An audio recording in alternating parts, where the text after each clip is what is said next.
Okay, folks, as you can see, I have Aristo here with me, and I'm not exactly sure what the subject is going to be today. Aristo, take it away, and it'll go where it goes. It'll go where it goes. I'm not exactly sure what it's going to be today either. All I know is that my current focus, at least where these videos are concerned, is on practical applications on how to address the critical, challenges of our day in a rather, shall we say, subjective, esoteric manner, but not too esoteric. Down to earth esoteric, you might say. What the hell does that even mean? Well, it means basically that, look, I'm not an advocate of physical revolution because history tells us that, well, if you're going to do that, things are going to get bloody. But also we live in an age of high technology where the bloodiness is going to get a lot worse. Now, this can happen, and it would give everybody a hard time. It would give the ones who are doing the revolution a hard time. It would give the ones who are fighting against a hard time. They don't want that either. But the thing that frustrates me when people mention the revolution is almost like trying to push other people to sacrifice themselves or go into the front lines or even, project guilt trips. Why didn't you sacrifice yourself? Why are you selfish? Blah, blah, blah. These righteous types come out and constantly promote things like that. Unless we actually go and die, and always pointing the finger for somebody else to do the dirty work. So it's like, look, and if you, you must be a shill because you're still alive. That stupid argument. So unless they've killed you, then you must be a traitor, a shill, selfish, I don't know what. Yeah, there's absolutely no uniformity or cooperation, or there's nothing is unified so that it can present a common ground that can stand up to the cabal, and there's way more of us than there are of them. Well, let's put it another way. It's not just about, this cabal thing. The cabal has created the image of the cabal. Just the word cabal comes from Hollywood. This isn't a cabal, and it's not so much and they've taken a natural word, conspiracy. Conspiracy just means people coming together and secretly making plans about everybody and everything else. It's a fact of history, and yet there's people coming out all over the place. Once again, for a while it kind of died down because the alternative stuff was it was kind of not in vogue. There was a momentum of people so into the alternative stuff that the mainstreamers just couldn't even. But now there's a big push and a propaganda supporting these mainstream types to kind of rally against. It's like the Reformation and the Counter-Reformation, rally against people who have alternative so-called views, and the alternative views are being pulled into the mainstream as well. So there's this chaos going on, and everybody is confused. This is one reason that, before you even consider things like revolution and standard behavioral responses to the stress of what's going on in the world, you need to be prepared. So, you might as well make the video title "Forewarned is Forearmed," or preparation is indispensable. Prepper. Who is the real prepper, for example? Is the prepper somebody who expects a big-ass disaster and digs a big hole in the ground to hide and save food for a few weeks until that runs out and then they're doomed? Is a prepper somebody who is actually anticipating that the stress levels are going to increase, and so it's not enough to use the old ways of religion, philosophy, history, anything that we've had, resources of intellect, resources of emotion, resources of spirit, the ones at hand, to use them, because in the way they have been used so far. As you yourself have implied and even overtly stated, nothing we're doing changes anything, okay? Yeah, nothing really Nothing changes. that, Everything remains the same. nothing changes, nothing works, and blah, blah, blah. And it's like, then why? Ask why. Why? Because what we're doing is not effective. Why? Because something has adapted to it. Let me tell you another thing. Explain this. You think that if you remove the cabal, everything is going to be okay. This cabal has created a worldwide network of criminals, of hired organized crime. Exactly. The militaries, the mercenaries, all of this. But then you have other forms of crime, the so-called drug lords, the slave trade, the, eco-terrorism that they do, big pharma, So you do away with this cabal, what happens to all the rest? You have to dismantle the whole world's economy is based on criminality. How is that going to happen on the one hand? The second hand, you have pirates everywhere and mercenaries. Historically, when you conquer a people who are warlike and have mercenary or soldiers, and these soldiers are out of work, just like in the Soviet Union fell, all of a sudden the KGB, they all turned into arms dealers and I don't know what else. And they probably worked for the bankers and the CIA and all of that, most of them. Or represent whole other factions behind that. But the thing is, these criminals are under the control of this so-called cabal right now because they really are the ones who are in it for the money and they are content with their local power structures. The thing is, when they weren't content, when they got greedy, you've seen the American government, the Marines being sent down to Colombia to fight drug lords. And they'd go down and eliminate them completely. Yeah, well, my brother got eliminated that way. Yeah, but the thing is, and he wasn't a drug lord; he was a missionary. Exactly. They'd go down and just, whatever, wipe the whole slate clean because these drug lords, not because they were drug lords and bad people and did whatever, but because they didn't pay the protection money, they didn't take orders, they were too ambitious, they rocked the boat. This, that, and the other. So they had to teach all the other, criminals a lesson. It's like, you may be criminals and you may have weapons that we provide to you and training that we provide to you, but we have superior weapons than you do. We have superior training. We are, militaries of countries. We're the boss. We are the boss, exactly. So, but that doesn't mean that they're on a whole other level. They are still mafia. It is all mafia. It is all organized crime.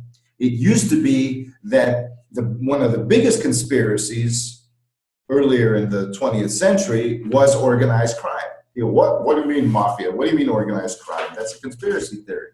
Well, you have a few criminals, the mob and this and that, but they took them down in the 40s, Supposedly. Well organized, yes, supposedly. And they were still running in the 50s and 60s, but it took until the 80s or the 70s and 80s for people to actually, for organized crime to become mainstream again. Well, they just put a different face on it. It was the same criminality with a different face, a more acceptable persona. A more acceptable persona. But also, even the old persona became almost mythologized. It became, it turned into a fairy tale of the Italian mob, and all the stereotypes and things like that. And then every national, minority, as even after the fall of the Soviet Union, have all these Russian mafias come out, Chechenian mafias, Pakistani mafias, I don't know what. The whole Islamic thing is about mafias. This is all organized crime. The so-called terrorists that are being trained by Western trainers, are mafia. This is all it's interesting. I watched a very long video, and I'm not even finished watching it. There's 5 parts, and I've only watched 2 parts, and they're each an hour long or more. And it has the history of Hitler, and it portrays Hitler in a very different light than the Western media and governments have portrayed Hitler. And there were Islamic people and a whole bunch of people that joined Hitler because they thought he was doing the right thing. A very, very different perspective. And again, I'm not finished watching it all yet, but it's very interesting. You cannot believe anything you know, you have to be very, very careful. It's almost like this. You can be resourceful, but like I was saying before, if you are going to do things or think things or organize your reality frame in the traditional way, the way you've been taught in school, the way that's been done historically, you're going to fail because society is institutionalized. I'm not going to go and say it's controlled and all of this. Yeah, it is, but I'm just going to say it's institutionalized. What happens when you are institutionalized? It means you are incarcerated, you are imprisoned, institutionalized, you know, you are put in the mental hospital, in a prison where you are reprogrammed. So society itself is institutionalized. It is made of institutions, schools, military, hospitals, doctors, all of these things. All of these things are control mechanisms. So we can't do things the way we have been taught to do them. We have to modify our process. That is how we prepare. We have to get creative, you know, and we have to do it in a way. When I say have to, of course, I mean it is highly beneficial, in my honest opinion, that we do so. When I say we have to, I mean that it is imperative that we do not express details about it and publicly. That if we really want to do this right, we need to nuance our process. We need to get intuitive with each other in a way that we can weed out those people, for example, who are out to undermine anybody who's going to do this. Because as soon as you try to do something that bucks the trend, that is a threat, there is a certain list of reactions that you can expect. You can expect trolls coming against you, for example. I've experienced that. You know, there are two types. There's the natural troll, which is just the idiot that basically can't stand anything different or wants an excuse to bully somebody. And then there is the paid troll. Now, for a long time, I've been, you know, years, I've been getting stuff on my email saying, if you want a well-paid job, well, all you have to do is go on social media and talk on social media, or, you know, looking for people who are capable and eloquent and able to read scripts. You know, it's like, what the hell? I was just one for years, and now I don't get that anymore. But it's like, and I've read somewhere, or there was a documentary even, that, you know, in Germany, it's standard practice for politicians to have groups of people who go on social media and promote them and troll anybody who's against them, you know. And so this is something that's almost like acceptable, that you can make money either through some private interest or, generally speaking, or who knows what. You know, there may be people who are just saying, okay, today you go on this area and we are going to, you know, the bot is going to search certain keywords for people on Facebook or people on forums or people on YouTube. And so you will comment, you know, and this and this and this, and this will be your strategy. And it's not far-fetched. It's counterintelligence. So the thing is, we have to take things into account and to be able to adapt and prep the situation. Right now, what I'm seeing is that this hopium that people had, that things will be done for them, or that, well, it's rolling along, the military is ready to make a change, or the economy is ready to make a change, or the Bitcoin is going to come, or the Republic is going to set up, or the this and the that. It ain't going to happen. I'm sorry. Because this isn't a little cabal. This isn't 5 people. That's propaganda. That's brainwashing. If you watch all of these movies that are about conspiracies, it's always some lone wolf or 5 people, or this small little cliquey cult or something, you know, that is not the world. It doesn't control all that. Or if it does, it's just a little minority that the hero comes and destroys. You know, it's something that can be dealt with through the proper channels in a certain way. There are no proper channels. This is what we have to understand. And this is what's stressful. What I'm hearing you say, and the way I'm receiving it, is there is no hope. There's nothing to believe that's going to change the horrible situation that we have on Earth, where Earth is run by criminals.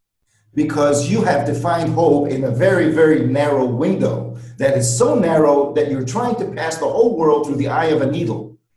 What did Jesus say about, passing? You can take a common guy and a rich man. It is easier to pass a camel through the eye of a needle than it is a rich man go into paradise. So you have defined hope, in my honest opinion, in a very restricted way. And you have defined it so rigidly that there is nothing else. And it has been, in my honest opinion, defined for you through the alternative media, which is controlled as a controlled opposition dynamic. It's been allowed.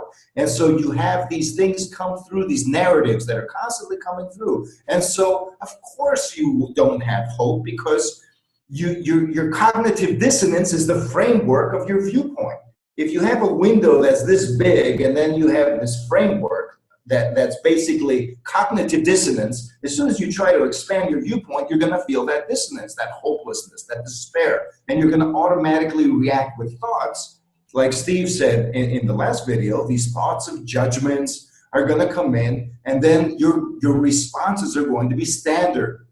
Your responses are going to be predictable. My thing is saying, break the mold. We keep talking about outside of the box, but we're so inverted and twisted inside out that what we call outside the box is really the inside. We keep going in there, into a center where the X marks the spot. Who wrote that X? So that's the challenge, and it wouldn't be easy. If it wasn't a challenge, it would be easy, but it is a challenge. So it needs to be a priority here and here. These things need to change. I'm saying get creative, and I'm saying you can get creative. People, especially, in your case, in my opinion, it's simply a matter of confronting cognitive dissonance to the point that your little narrow window breaks. And you start seeing the light at the end of the tunnel, or the light beyond your little window. Break the wall, as it were, because you cannot see it. Even if you're looking for God, you cannot find it if you're looking in the other direction where there's nothing but a supposedly God is image. Everywhere. Yes, even in the false image. But if you cannot identify God within the false image, then it's not there for you. It's denial. So God may be everywhere, but you're not. If you're rejecting your own vision of truth that can be truth, in favor of a program, then that's it. If you're wise enough to see God within the program, that's a whole other story. I don't even have to talk to you then. I don't have to say anything, Then creativity will come and that is the key. You've actually mentioned it, that if you can actually reach that point, then every problem is a solution. Every problem, if everywhere has God inside of it, everything that comes to you has a solution inside of it, built in. All you have to do is find it, work with it, And that is counterintuitive, which means that there's no way that it's going to be obvious to you or me or anybody. See, these are the challenges. So I'm saying, before you talk about revolution, before you talk about the standard procedures of hopeful outcome, we have to prepare and adapt ourselves to be able to stimulate the situation a little more, to be able to interact with each other, because it's still not hopeless because we're still here talking. The only way it's going to be hopeless is when we don't even realize there's a problem anymore. That's where they want to bring us. They, quote unquote, want to bring us to the point where everything is going to be hell, and we're just going to be sitting there with a dumb look on our face thinking it's normal, And there are a lot of people that are moving in that direction. Oh, it's just normal. There's nothing going on. Oh, that's the world. It's always been like that. And that is the sad thing. So if you can listen to this talk here, this video, this communique that I'm attempting to make, the only thing to get out of it is really examine what the hell outside of the box means. What is the box? The box is that whose walls are cognitive dissonance. It's when you feel uncomfortable, then you're touching the walls of the box. So prepping in this case, and to be aware is to be prepared. I think I had a title like that before. But prepping means being prepared to confront the walls, not even worrying about transcending them, not even worried about revolting, not even worried about whatever they tell us to worry about. Start having faith, because in ourselves. Because if God is everywhere, then the best place to look is in our own center. That's who is really acting, you know, in the world. And that's where hope lies, in our center. But if we are denying the connection with our center in the world because we can't see it, because we've been programmed not to see it, then we've done the work of the so-called cabal for them. We have to transcend the program. And the program says no because it's making us feel bad. So consider sometimes that discomfort is actually positive feedback. You know, it's not always a bad thing. Discomfort, or where your so-called adversary does not want you to go, is also the signpost of where maybe you need to go. You just don't need to hurt yourself while you're doing it. And there's no reason for that, in my honest opinion, at least for those of us who can still stand on our own 2 feet, take a breath, and express an opinion. So I guess that's the extent of what I wanted to say today. And I don't want only 20 minutes, 20 yes. minutes or so, a little over 20 minutes. Let it be so. I mean, and let it be compact. And we were running late a bit today, but unless you want to, you know, say something. The thing is, if I start making videos, or I'd like to do that. I'm trying to organize stuff with the audio, especially because, as you can see, the audio sucks here from my end. Too much echo and a bad microphone. But when I tried to set things up, or at least podcasts, I want to be able to be concise. People have lower attention spans because they are, you know, these days, but not too low. So basic themes. And when we think about things, let's not freak out. Let's take a step back and say, okay, what are the basic themes that I can adapt in a way that they can't fuck with me? That is beyond my program. I don't have to become enlightened. I don't have to become God. I don't have to have superpowers. I don't have to be this great thing that's beyond my normality frame in order to start cultivating positive results. All I need to do, even Steve implied yesterday, is eliminate the programming. You know, find my true self. It's no big deal. You know, really, the sacred of everything is no big deal. Big deal means it's out of the ordinary. Really, reality is sacred. God is sacred. God is everywhere. Then nothing is a big deal, and it shouldn't be. It's just that we are desensitized in the way we evaluate and value reality. Whatever is normal should be ultimately fantastic for us, but it's not, because it is highly repressed and it is highly imprisoned. And like you said, the world is run so-called by psychopaths, but maybe not absolutely. And maybe there is something, a wisdom within us that no psychopath can counter, which is why they want to mess with our heads and why they want to chip implant us, because they can sense what they are lacking, but they can never tap into it unless they release their psychopathy and are healed from it. Redemption and all of that. So I do believe there is hope. And I do believe that the hope is buried within us. Seeds of hope. We are seeds of hope. You can even call the video that we are seeds of hope. So sprout those seeds, cultivate them, become your own fertile ground, and you will not be disappointed, in my honest opinion. Okay, now I can end the video. Okay, well, thank you, Aristo. We'll talk as soon as I end the video. Okay. Thank you very much.